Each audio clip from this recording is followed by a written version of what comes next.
All right, here is the practice test for Chapter 5. This is all about systems, so whether we graph them solved by substitution or elimination, that's really what this whole thing is about. So on the first equation here, y equals -1 right here, and it is a horizontal line right through there. X equals 3 is right here, and it is a vertical line going through there. Of course, you see your point of intersection right there is 3, -1, and it better be because x is 3 and y is -1. On this equation, again, we start with our y-intercept, so I'm going to start at -4, and I'm going to use my slope, which is -1/2. Negative means down, and we always go right, so I'm going to go down 1, right 2. Now you can see I'm going to go off the graph here. So what am I going to do? I'm going to go the other way. Up 1, left 2, up 1, left 2. And the only reason I'm doing that is because I'm going to need to get to that point of intersection, right? When I graph this one, I go up to the +1. That's my y-intercept. And then I use my slope, which means 2/1. So positive means up 2, right 1, up 2, right 1. And of course, that's not going to help either, so I got to go down 2, left 1, down 2, left 1, and then I see my point of intersection right there, which is at -2, -3. I could plug it in and double check, right? If I plug in -3 here, does it equal 2 times -2, which is -4 plus 1? Yep. If I plug in -3, does it equal -1/2 times -2, which is 1, minus 4, which is -3? Yep, it works. Okay. All right, let's look down at the rest of these. Kind of like what I was just doing in my head up here, I'm going to actually show work on this here because it does say to show work. And I want you to show work everywhere on here. So plug x and y into the x and y. So for this one, I get 3 times 1 plus 2 times -5 equals -7. And if you plug that into your calculator, yes, it works. 3 minus 10 is -7. If I plug it into the second one, I get 1 plus -5. Does that equal -4? Well, indeed that does. And if I get 2 checks, or 2 yeses, then the answer is yes. On the second one, again, x and y into the x and y. So I get 0 equals 2 times -3 minus 6. And if you plug that into your calculator, you would see that this is -12, and that does not equal 0. And if we get one no, it's no. Now, even if it works in the other one, which it does, 3 times -3 plus 9, because -9 plus 9 is 0, that would be a check. But all I need is one no for it to be no. Has to be yes for both for it to be a solution, right? Next, we are going to find these solutions by substitution. So when I see y equals y, or y equals the number on both of them, I know y equals y, and I could substitute this one in here, 2x minus 7, and this one in here equals 4x minus 11. And then it's your world. Which one do you want to move first? I always like to move my x first, so I'm going to do that. -7 equals 2x minus 11. And then if I've got x on one side, oh, sorry, it just crossed over here. If I got x on one side, I got to have numbers on the other side, so I got to add 11. Don't be trying to move the 7. People try and do that, and then it's 0 equals. You got to move something anyway. So 4 equals 2x and divide to get x equals 2. And then go back and plug it into either one of these. Y equals 2 times 2 minus 7. 4 minus 7 is -3. Again, you don't have to do that. Just plug in your calculator. 2 times 2 minus 7. I get -3, and 2 -3 is the solution. I could have instead plugged it in here. I would have got 4 times 2 is 8 minus 11. I would have got -3 either way. Right here, I know what x equals, and I know that if I divided each of these by 2, I could get what y equals, but why not? Just plug it in right there for x. So I have 2y equals -4 times y minus 2, because again, that y minus 2 is being substituted in for x, plus 4. Distribute, combine like terms, bring the variable to one side. The number is already chilling over there by itself, so don't move the 12, move the 4. 6y equals 12, and divide to get y equals 2. I go back, plug that in right here. That's the easiest one. I could plug it in here, 4, bring that over and divide. Either way, I'm going to get 0 because look, when I plug it into that one, it's real easy. It's just 0. Make sure you put x and y in their appropriate spots. And that's it for page 1. Let's see if we can keep this to 15 minutes. That'd be real nice. All right, next on number 4 here, we've got solving the system by elimination, and what you will see is elimination just means we're trying to eliminate a term, right? Elimination. So when I look at these, I see opposites already. That's what I'm looking for, because those cancel. 3 plus 1x is 4x. -4 plus -4 is -8. Now be careful, this is an x. If you start putting a y there, it's going to start messing things up, right? So, let me see if I can zoom this in just a little bit here. Probably should have done that a page earlier, but here it is. All right, so, sorry, trying to fix this. All right, here we go. So, from there, divide, of course, x equals -2. Go back and plug it into either one of them. I just usually plug it into the top one unless it's got some minus problems. That's Aki. Plus 2y equals -4. You like that word? Anyways, plus 6, 2y equals 2, and divide to get y equals 2. And so I get, of course, the point, x, y. So negative, sorry, 2 divided by 2 is 1, not 2. It's silly.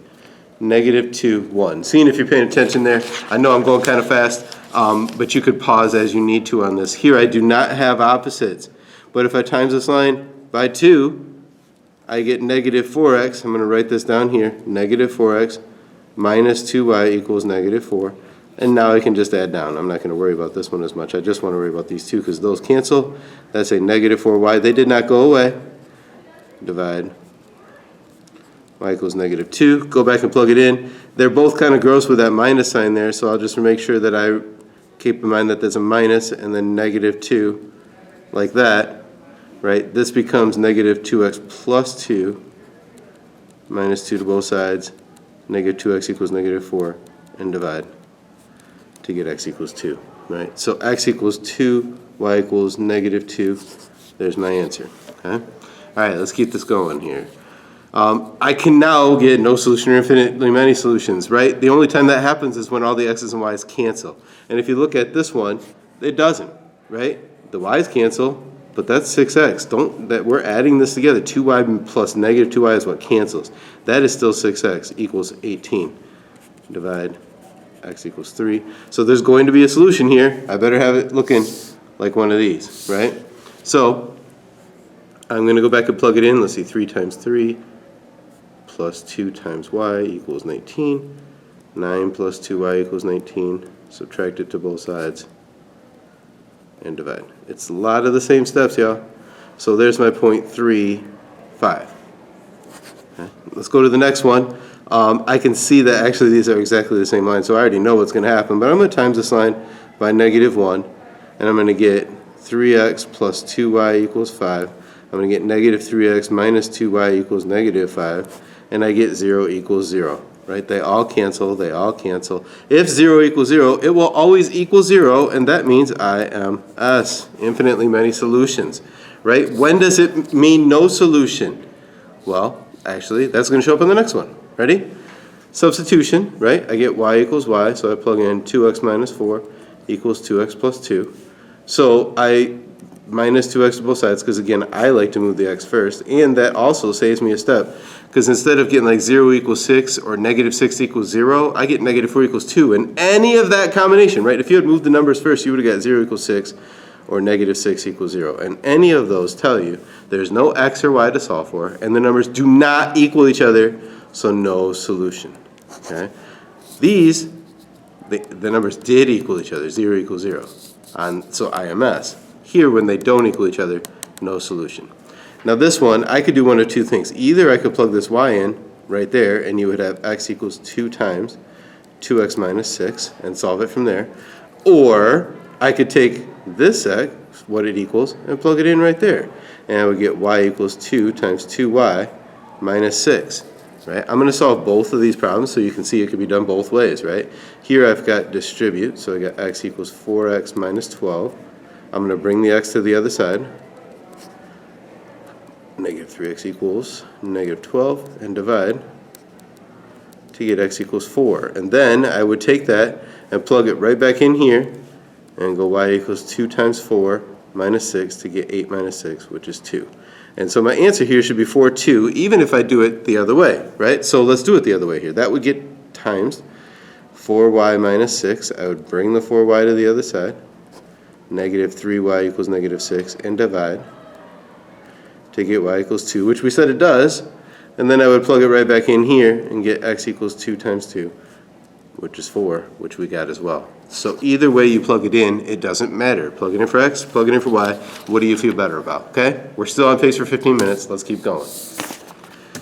All right, you're ready to work with your new snow removal business. Ironic. And you shovel 8 neighbors' driveways. Let's maybe underline that, right? Okay. For which you get paid $30 for each driveway. That's pretty much ballin', dude. I'd like that. I would do that on a snow day. You need to pay your 3 employees $40, and you reward yourself and your employees by going, okay, so your 3 employees $40 each. That's going to be a big deal. And you reward yourself and your employees by buying 4 cups of hot chocolate for $1.25 each, and 4 donuts for 85 cents each. Well, now you're not gonna. Are you gonna make any profit here? Jeez. Well, how much profit do you have after you paid everything out, right? So let's figure out how much should we make first. Well, we made $30 times 8 people. That was $240. That's how much we total made, right? Okay, that's the first couple things. You need to pay 3 employees $40 each. So 40 times 3 is 120. So I know I got to subtract that, right? I also got to subtract the cost of this hot chocolate, which is about 25 times 4, which you could do in a calculator, but it's $5. Okay, so I'm going to subtract that, and then I've got 85 cents times 4, which is $3.40. Again, use a calculator. So I got to subtract that too. So really, what I got to do here is 120 minus 100, or 240, excuse me, minus 120 minus 5 minus 340, or just minus this whole thing added together. But either way, after I do all that, I get $111.60. So again, the other thing I could have done is 240 minus the sum of all of that, right? Right, because that was all the stuff I was taking away from the original amount. Okay? All right, number 8. Ariana runs X miles for 4 consecutive days. Okay, so the distance she run is 4x, right? X miles a day for 4 consecutive days, right? That's how far Ariana ran. Okay, cool, we got that. Jesse runs for 3 consecutive days, and the distance he ran each day was, so Jesse was 2 plus 2.5 plus 2.5, right? He ran 3 consecutive days, and that's how far he ran, right? So I can add that. That's just 7, right? Okay. If Ariana ran twice as many miles as Jesse, how many miles did Ariana run each day? Well, if Ariana is twice as many as Jesse, 2 times Jesse, right? And we know Ariana is 4x, right? We said that over here. And we know that Jesse is 7. Well, then I just got 4x equals 14, and I divide. X equals 3.5 miles per day. Right? Look at how we solved that, right? It's really just, I knew Ariana was 2 times what Jesse ran. I knew where Ariana was. I knew what Jesse was. I plugged them in, and I solved it. It's using math, right? All right, down to the end here. Solve the system by elimination or substitution. So you have to decide, like, what's the best thing to use for you? This doesn't look like I want to use substitution. I would have to solve this for a variable, which I could, I guess. I could solve this for y by dividing everything by 2 and moving the x over, but I think a lot of you make more mistakes than you should on that. But if I times this line by 5 and times this line by 2, I'm going to get a 10 here and a negative 10 here, and I want that to cancel. Now, when I have a variable already solved for, that's when I probably want to use substitution, because I can just take this and plug it in right there. Now, I could actually bring over the 4x and use substitution, or elimination, excuse me, but there's still a lot more to that. Let's just plug this one in. So I'm going to have 4x minus y plus 2x equals 7. And the parentheses don't mean anything. That's just plugging it in, because this would be like 1 times and it would get distributed. So really it's combined like terms from there. 6x minus 5 equals 7. Add 5 to both sides. And of course divide. And of course plug that back in. 4 times 2 minus 5, and you get 3, and so the answer is 2, 3. Okay. All right, so that is, again, using substitution, because it works out better when I have it for 1 variable. When I have 2 variables on the same side, I probably want to use elimination, and if I do that for this problem, I already talked about multiplying the 5 times the first line, so I'll do that a second. And multiplying 2 by the second line, because that gives me the opposites in the y that I want, and add them down. Eliminate. 16x equals 32. Divide. really loud in the hallway right now. Lots of kids. I'm sure you can probably hear that, but it's break time. Plug the 2 back in. I get 2 times 2 plus 2y equals negative 2. Again, I could have plugged it into the bottom one, but seeing that negative 5y, I just don't like that. Minus 4 here. 2y equals negative 6 and divide. To get y equals negative 3, and hence I get 2, negative 3 as my final answer. Okay? All right, that's the whole thing, y'all. You're watching this for homework. Hopefully you made it to the end. It's a little over 15 minutes, but I think we did pretty well. Good luck on your test tomorrow. Do what you're supposed to do. Get through it. I know you're going to do well. Have a good day, y'all.